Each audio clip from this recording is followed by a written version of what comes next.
Is it the case that when they've got these games against Liverpool and City out the way, will everything else just feel a bit easier? Well, does it work like that? You know, the way I'm thinking of it is, you know, when you go to the gym, if you lift something really heavy, then you go back to lifting something that you normally, and suddenly it feels like it's a feather. It's like I sort of push it up a bit and I go, no, put it down, pick up my Snickers. Yeah. You say that though, Kels. I remember. But if you had a mini Snickers, Kels, I remember when we came up and we had to play against Liverpool, and it was Liverpool. And we played against Liverpool, and it was everybody knew what that was like. It was like pinball. We couldn't get nowhere near it. And we was looking at the fixture list, and we saw that our Coventry, and then you see like who else would it have been? Sheffield Wednesday, whoever it was. We're thinking, oh, those games we'll be able to get something out of those. Those games were just as hard because they were wily, experienced First Division teams at the time, and so you're thinking you're getting something out of those guys, but it was hard. It was even harder then because they're looking at you feeling like they're not experienced enough, and they'll just do a job on you. They'll do it. I remember, I think Coventry beat us 1-0, Kels, and it was really tough. We couldn't get nowhere near them. They stopped everything we were doing, and then bam, I can't remember who scored the goal for them, and he was like, that was just as bloody hard as Liverpool. It's almost a different sort of hard, isn't it? So like when you talk about Virgil's ball and Salah brings it down, they might not be able to do that part. But then it's the work ethic. The work ethic. And then they'll have somebody in the team who's got a little bit of quality about him. And then if you've got someone who's wily in respects of a centre-forward who takes a chance, before you know it, you're 1-2-0 down. They'll come up against Brentford and Bournemouth and things like that, and Ipswich will go down to Portman Road and they'll feel, this is a game. Yes. And then they'll be very, very tough games. I know you wanted to move on to Liverpool as well in terms of their performance, particularly in the second half. You talked about Arne Slot's patience with the way that things were going, but he did make a change at half-time when he brought Jarell Quansah off as well. I mean, there's a ruthlessness there as well. It was, and proactive. I think it's good to see that from a manager. I don't think Quansah necessarily did that much wrong. I just think he saw something in that change that will help affect the game tactically better for Liverpool moving forward, and then it worked perfectly. He actually said he felt like they were getting on top of Quansah, and so they brought him on, and it did change. It changed it in respect to the ball over the top, what they were trying to do. But again, what I was looking at with Liverpool, which was really good to see, is top players in the moment, not panicking with the pressure, the man-to-man, and then especially in the second half, Ipswich come out doing it, and they just passed it around, bam, bam, bam, bam, and just a couple of mistakes, we're getting a little bit tired, bam, you're 2-0 down within 5 minutes. I think the psychology of the win was so important for Slot, for Liverpool, for the players as well. I like what he's done, Kels. He's come in and he hasn't changed too much. And I know there are people saying, well, they haven't made signings. But I think about David Moyes going into Manchester United in 2013. He'd taken over a side that had just won the league. There was so much positive about what they'd done over the previous 25 years. And yet he changed so much unnecessarily for my money. And that cost him, not just him, but the club for the subsequent decade. Whereas Slot's gone in there and he's seen a team that's competed at the top of the Premier League for a number of years. He's seen that they've got fabulous young players. They've got a terrific attack. Yes, they might need a little bit more in midfield, but Zubimendi from Real Sociedad didn't want to come. So you go into this match with a very settled side that has the belief of the manager. You guys probably know better than me. No one's worrying about, does he want to sell me, does he not? Because he's kept faith with them all this time. And if he does bring something in, it's going to supplement what they've got rather than replace players that have already done a super job, and the quality is there for everyone to see. Jota, I think this season will be outstanding. Had he been fit last season, they probably would have competed for the league. And I think that Nunes might be a little bit nervous because I think Jota's a guy who takes his chances. Nunes has yet to convince people that he can. You mentioned there about the grumblings about a lack of signings at Liverpool and not being able to get a deal over the line for a number 6. I wonder if this could be quite a tense transfer window overall for Liverpool in terms of not just trying to bring someone in now, but also in terms of keeping players. There's talk around Mo Salah, there's talk around Trent Alexander-Arnold, there's talk around Virgil van Dijk. and some others as well.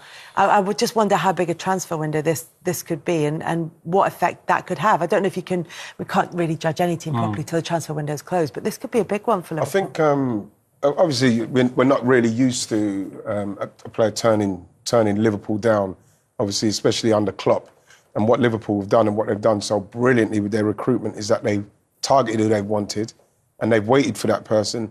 And if they don't get him, then they'll just wait. They won't just buy it. Liverpool won't do that panic buy. They'll only, if they feel like they're getting out of the top four, then they'll spend some money. But Liverpool, the only surprise I've got with the whole thing is Zubimendi not going. You know what I mean? Turning Liverpool down. That was a little bit of like, whoa. But they haven't panicked. No. They'll wait and they'll see how it goes. And then I think that Liverpool, especially with what I've seen in the way they've started, and you're right to mention Jota, because he's the best finisher alongside Mo Salah, but him down the middle, very, very clinical. And I think that what I've seen up to this point, and it's not a lot, obviously it's the first game, that they're not going to panic. No. They're just going to carry on and see what comes up, Kels. But they do not just say, oh, we didn't get it, Zubimendi, we'll go for him. They'll just chill. They don't really need to. I think, of course, in the transfer window, you want to see new players coming in, but I think that they've got a squad that can deal with that. I think they've shown it over the years. I think Curtis Jones can do a job in there. You've got Endo that, for me, played really well last season, and for whatever reason, he's not starting this year. So I think they have enough players to deal with that midfield area, and you know they got the defence and the attackers, they got at abundance as well, and all they need is a little bit experience, which they was getting last year anyway. So I think they're in a perfect place, especially for this year and next year, just building up and that squad growing in the right way. Yeah. So do we think challenging this season? Yes, definitely. Yeah. I was just checking. I was like, yes, absolutely. Okay, fine. Message received.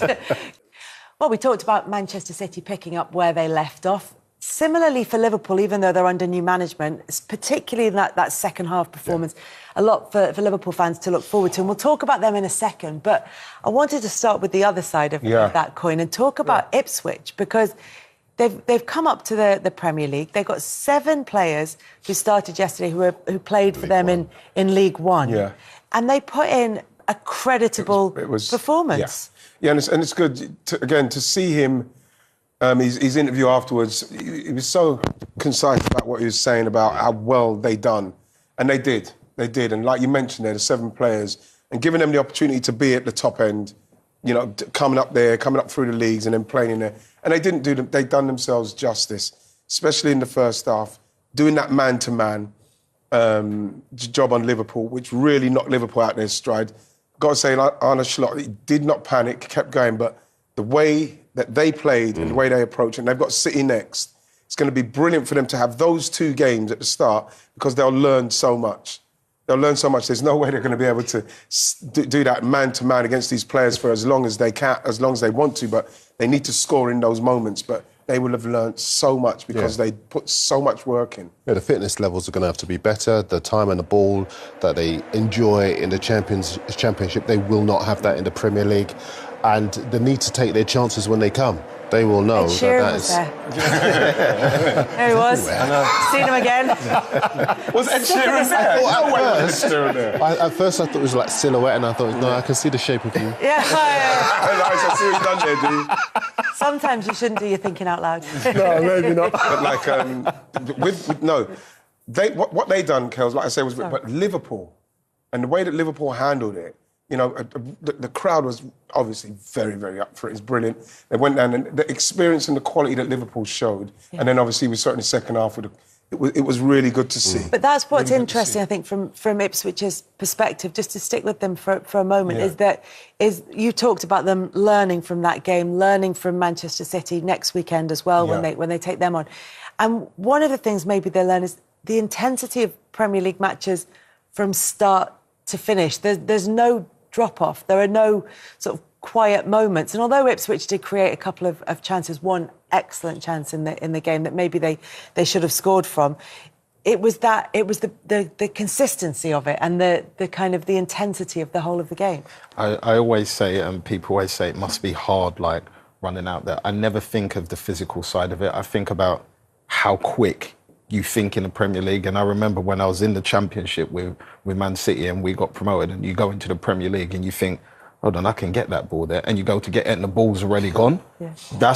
That will be what they learned from that Liverpool game, especially in the second half as they started to tire. Remember, Dad showing in a green one talking about Trent.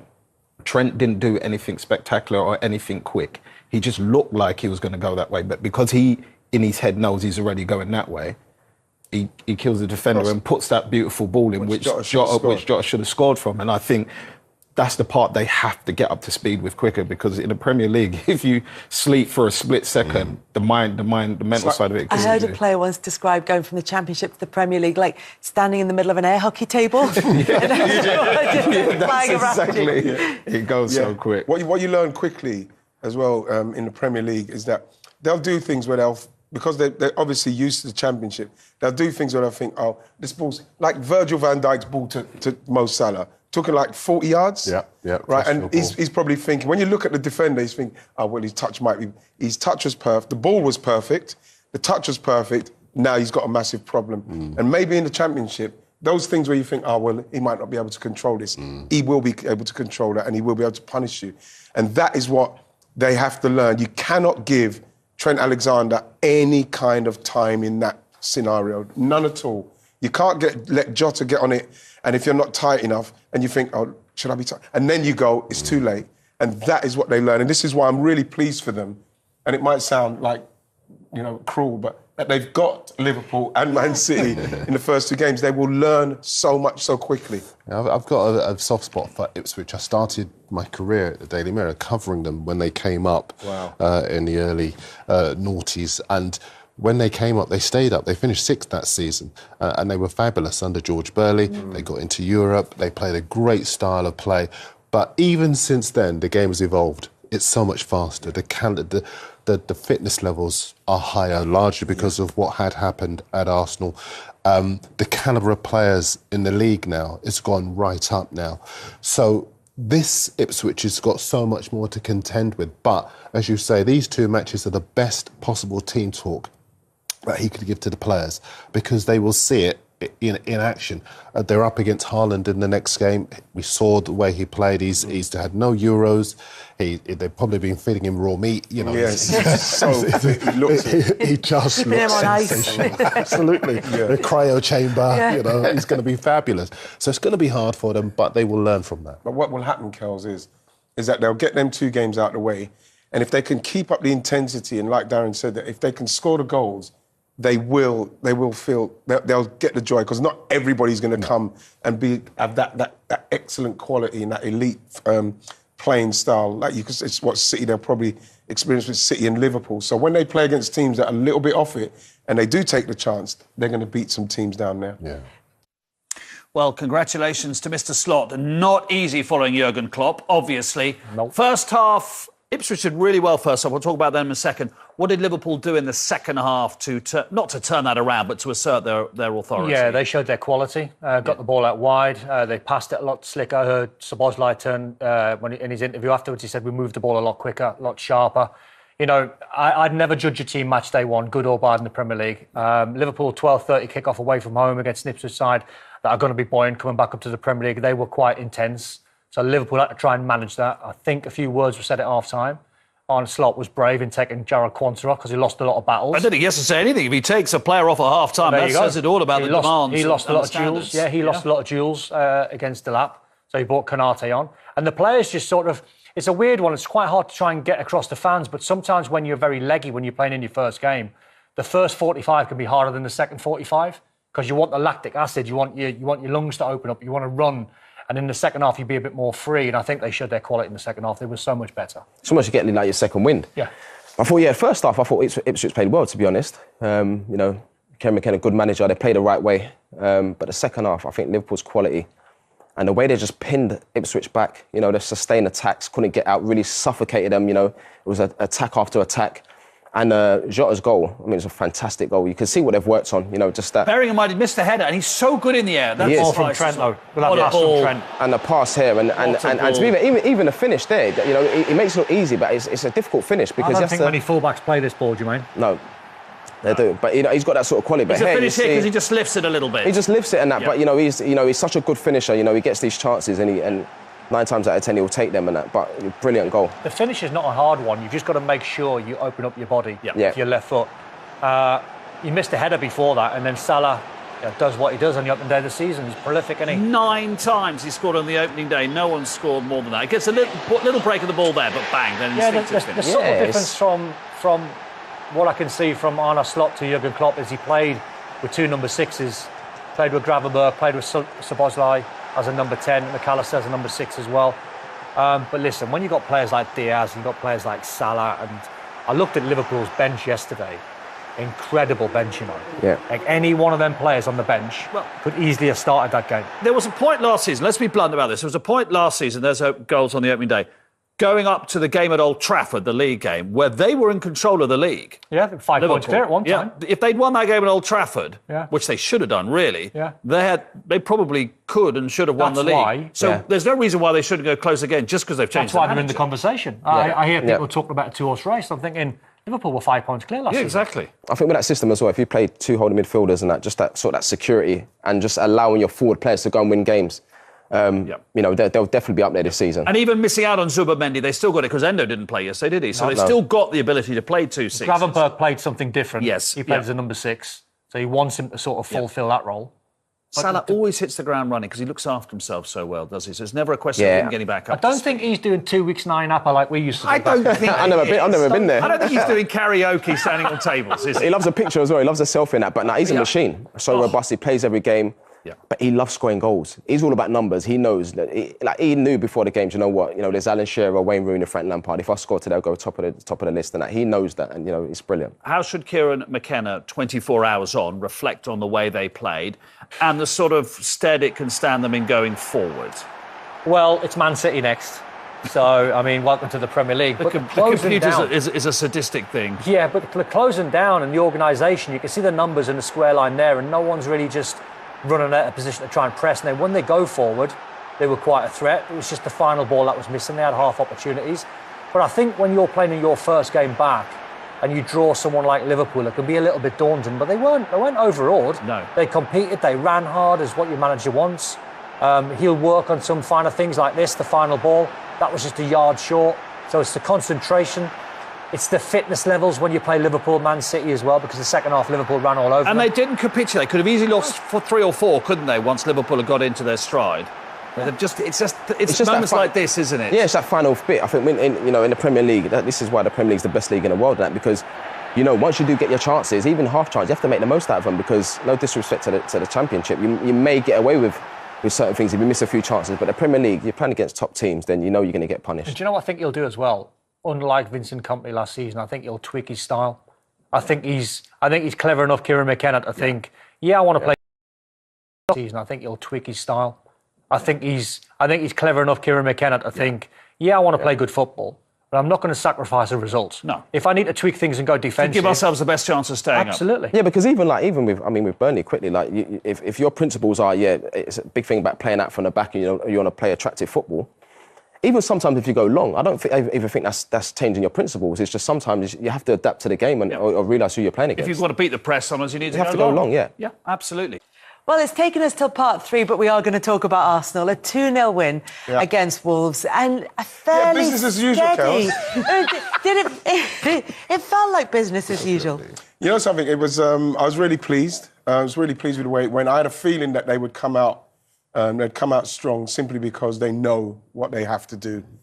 You're chasing down City. I'll probably say that's not the first time you're going to hear that this season. And I'll tell you what, I feel like just listening to people's predictions, there's a bit more confidence around Arsenal this season. You know what, Kels? You know what I'm thinking though, guys? Darren, Sean? I'm thinking people are so desperate for someone else to win. They're throwing Arsenal in as the little brother. You go and see if mummy's all right. You know what I mean? It's like, I just feel like, yes, Arsenal are very much challenging for it. We saw that last season. It's only 2 points. It's only 2 points, but it's still, you know what I mean? And I still fancy them to do it, but it's going to be tough. I thought they started the game very well. There was a spell where Wolves kind of came into it, which was a little bit of a worry, but then we got the next goal, and it felt very military. They got the job done and continue to build now. Dad, ain't you worried though? Like, I think in terms of Saka, Declan Rice, Saliba, but they haven't had a break. They've basically gone through nearly 2 years, and now they're going into like the third year straight. You know, it's a good question simply because when you look at those guys, our main guys, Saka, Saliba, Rice, Gabriel, none of those guys, none of them got injured. It's a big worry. But what was good to see was Saka getting taken off in that game. For 10 minutes. Obviously, you know, I know there's still signings to be made. Some kind of cover for Saka would be helpful because the levels he's getting to, the amount of games he's playing, at some stage, he does need a break. So it was good to see him come off. But at the same time, I love the intensity in which they started the game and the way they ended the game. Do you know, funnily enough, I'm not going to talk about the offence. I'm going to talk about defence because they are so good at the back. Yeah. They're so organised, and that is always going to provide the platform, not just for them to compete for the league, but for the offensive players to do what they do best. And I think bringing in Calafiori was a great move because he does give you that depth in that position. But Yuri and Timber looks like a new player, you know, because he didn't have him for the whole of last season. And he is quality anyway, but slotting into a side where he knows now the way to play, he understands what the job is. It just gives Arsenal as a team, as a unit, so much solidity and a great platform. But that's what build. It was last. It was. Listen, what was it? It was 5 goals. I think we scored less than City. Yeah, 5 goals. You know what I mean? Losing out by 2 points, Kells, and people saying, "Are you going to buy someone? Do you need to buy someone?" I think if Gabriel Martinelli and Gabriel Jesus have better seasons, I think they can fill that void of those goals. Yeah. Arsenal know they're going to need to get 90-plus points. And like I say, it was a really business-like start, and now you're hoping that certain players will just step up a bit more, and they're going to need to have that same kind of fortune with the injuries. What I think is going to be also important is that now they know how high the bar is. They cannot slip. They slipped in December. They lost games against West Ham and a couple of others as well. Fulham as well. When City were off at the Club World Cup and nobody took advantage. Nobody took advantage. Then they went to City and they were in a defensive mindset rather than a front foot mindset. That's going to have to change if they want to beat City this time around because City have been very similar to Liverpool. Not that many changes.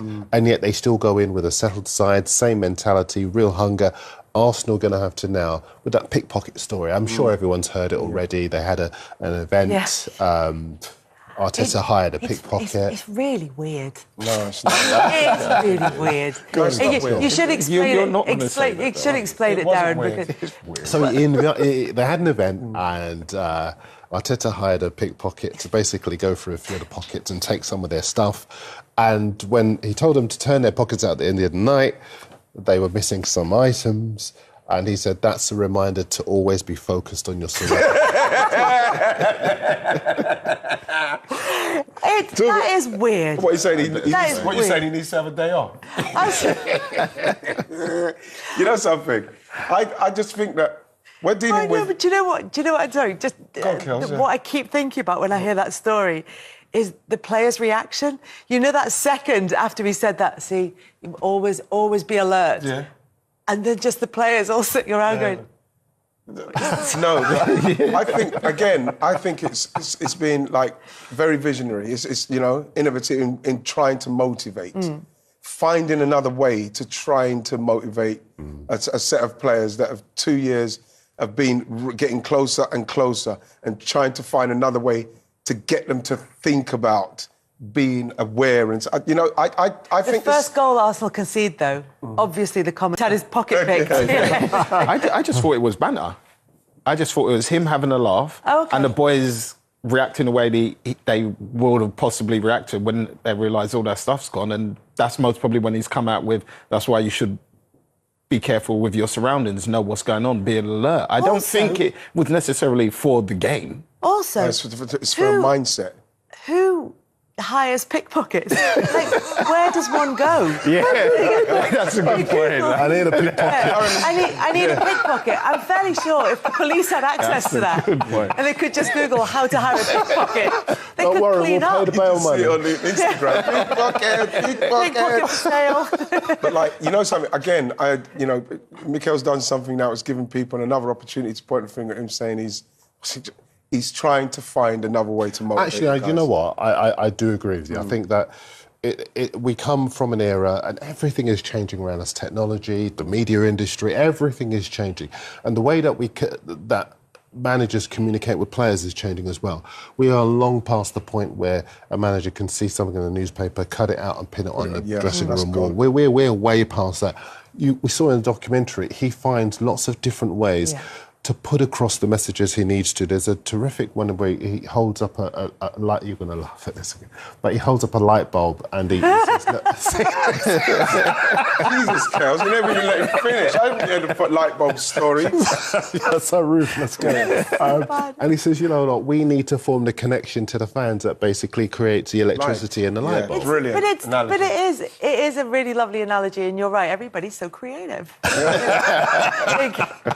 It is. It's important. No, you're right. It is important to find fresh new ways to communicate. Otherwise, the messages become stale, and they can't afford to do that. You can't get that through. You can't get through to the players. And I think this season is a test, as much a test of him as it is of the players, because obviously it's that once you finish second 2, 3, 4 years in a row, sometimes are you the issue? Yes. You know, maybe us as English people, English men, women, we're looking at the England national team and thinking we had a manager who couldn't get over the line. Maybe people might say that about Arsenal. So it is a little bit incumbent on him to find different ways to get that team over the line. Absolutely. Yeah.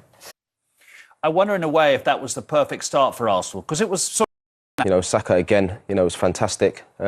But like you said, sometimes, you know, there's different ways to win football matches. But I think, of course, you know, performances are important, but, you know, the results are the most important thing, especially the first game of the season. Yeah. Result, professional job, move on. Exactly that. Clean sheet, Saliba, Gabriel, exactly like last season. Zinchenko played well.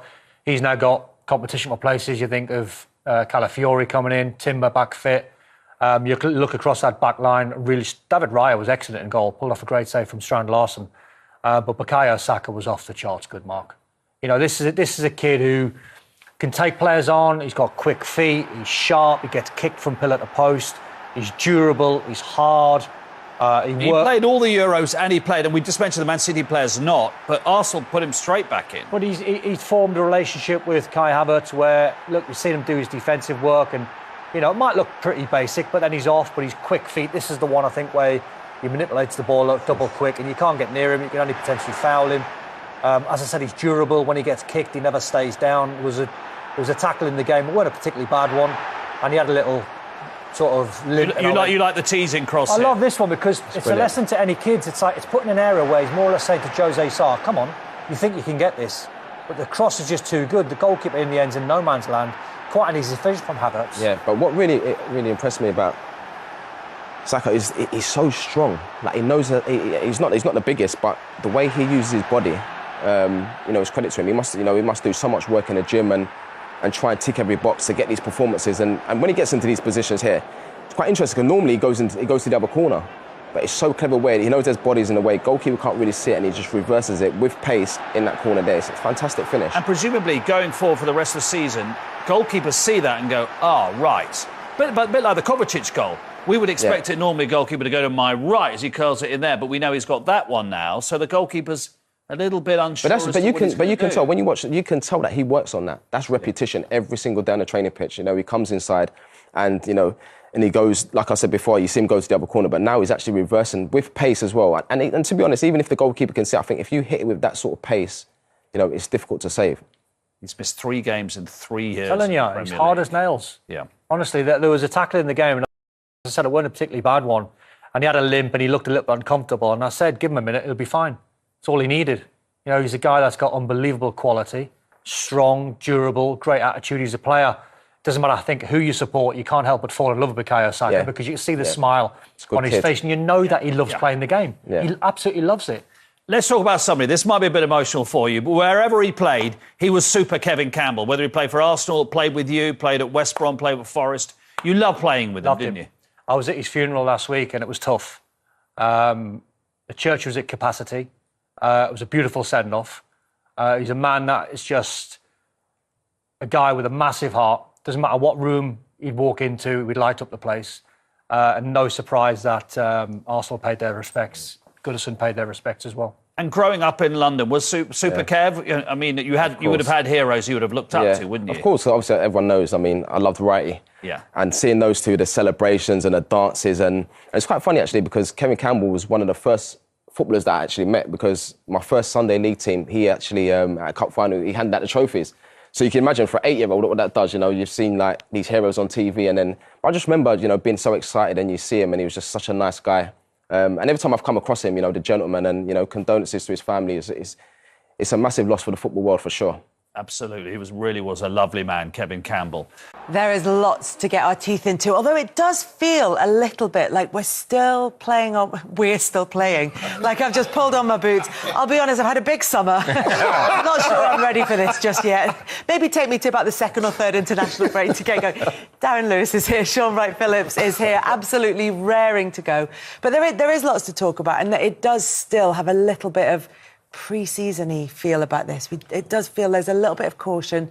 Some of the players are just starting to tire a bit in games. Yes, because like that pre-season, you know how you really do blast and you're trying to time yourself and pace yourself for the first game, but you're not really at it properly, but you just want to be showing signs that you are. But the main thing that you want to do, especially if you're at home, is you want to win.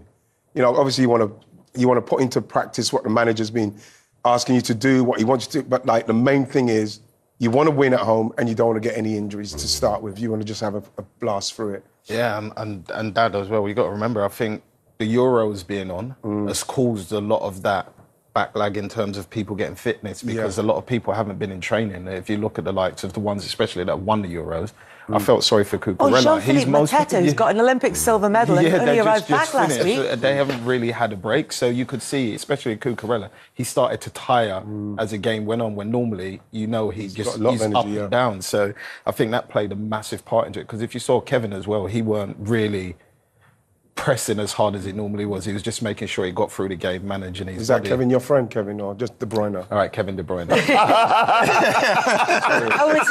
He's jealous. He's jealous. He's jealous. If we're playing that game, I was chatting to Pep yesterday, and he said about his players, because I asked him that question. I was working, I wasn't chatting to Pep, I was working. But, and I asked him that question about, you know, the players and not having had the preparation that he would ideally like. You know, yeah, but a lot of them have known each other for 9 years, so they're fine. That seems reasonable. It seems absolutely reasonable. But it's good to have it back. What stood out for you, Darren? John Duran scoring at the weekend.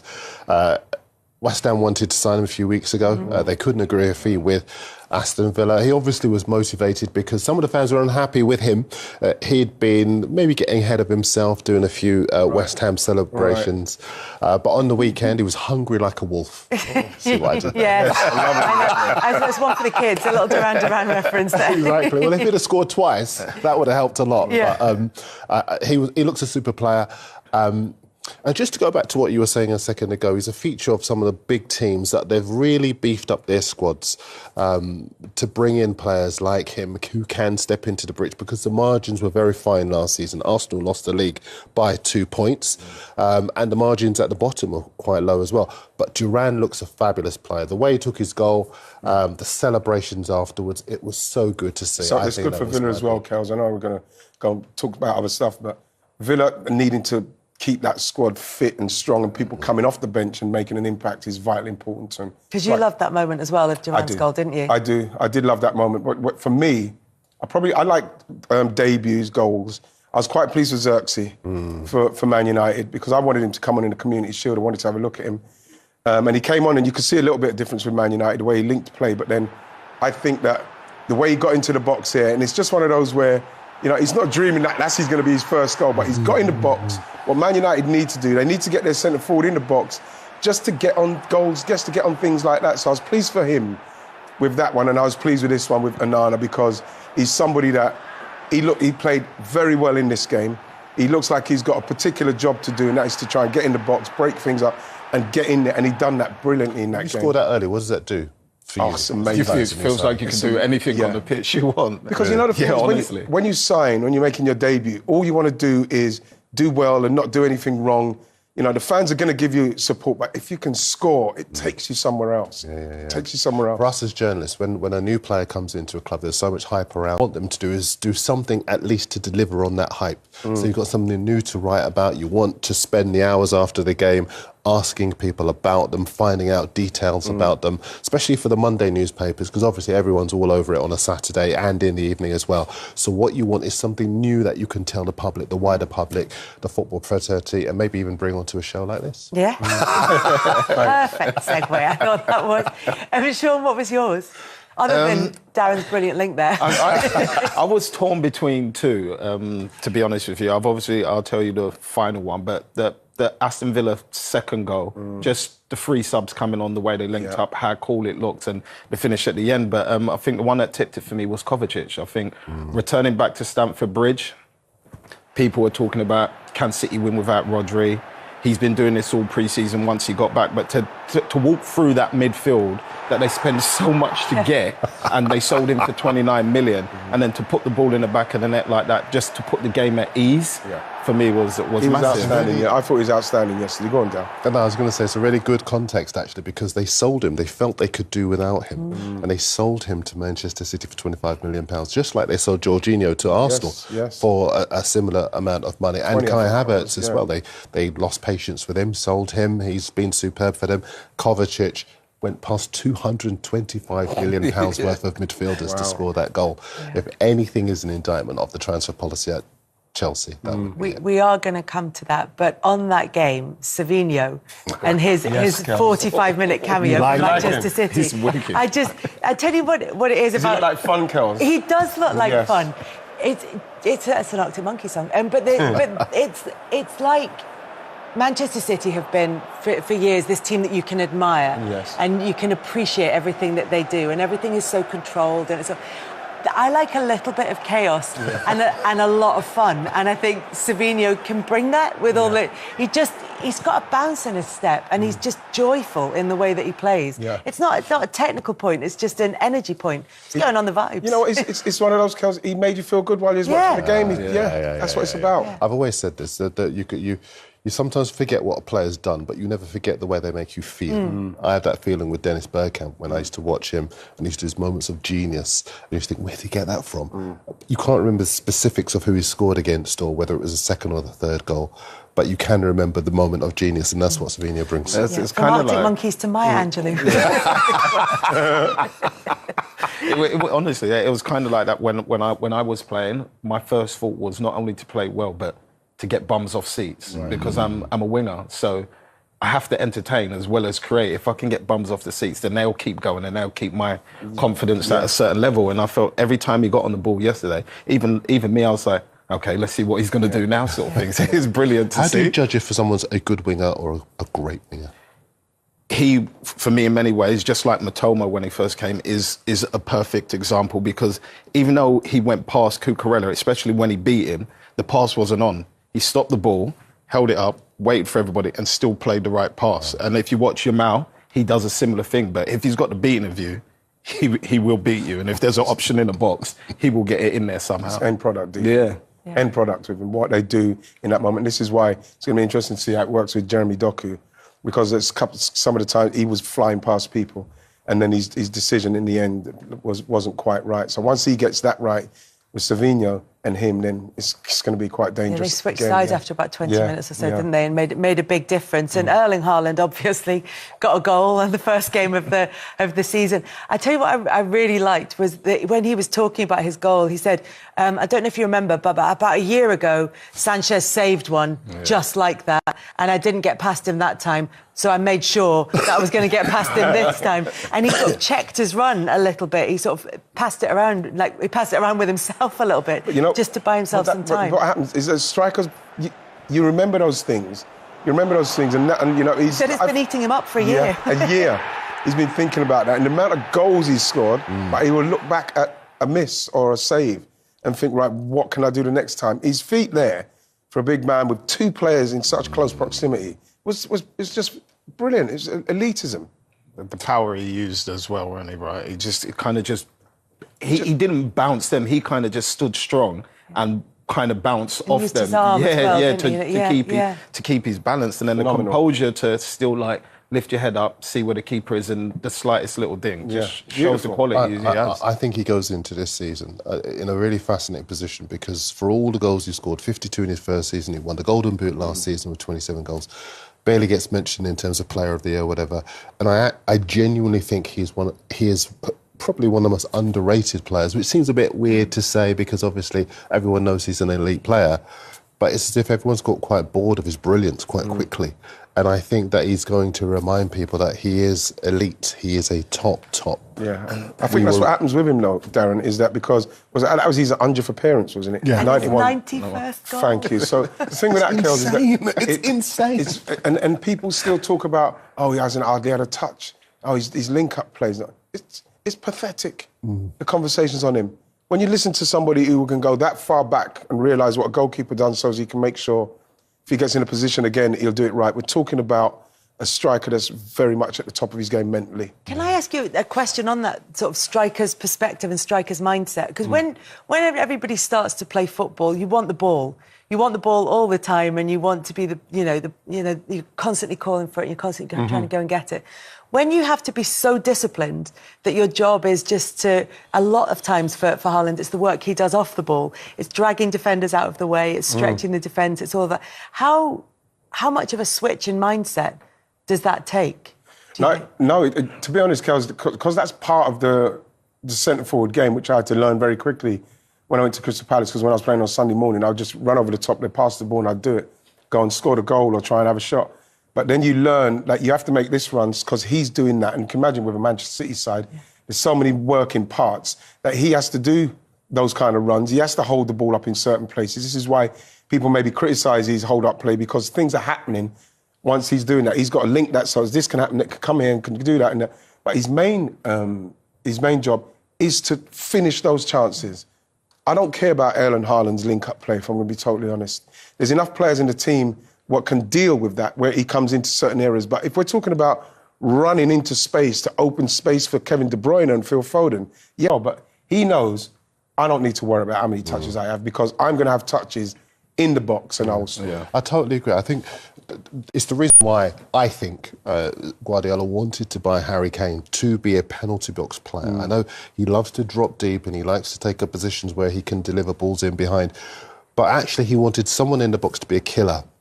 I think that's what Haaland is. And when you talk about drawing players out of position, he reminds me a lot of Hristo Stoichkov, the Bulgarian, barrel-chested striker who used to play alongside Romario, the Brazilian, for Barcelona. And that's exactly what he used to do, draw players out of position so that Romario could run into the spaces. As far as Haaland is concerned, you look at the two defenders on him. If he didn't get the shot away, he would have been able to square it for someone else to score because that's what he does. He occupies defenders so well. I think he'll break some records this season.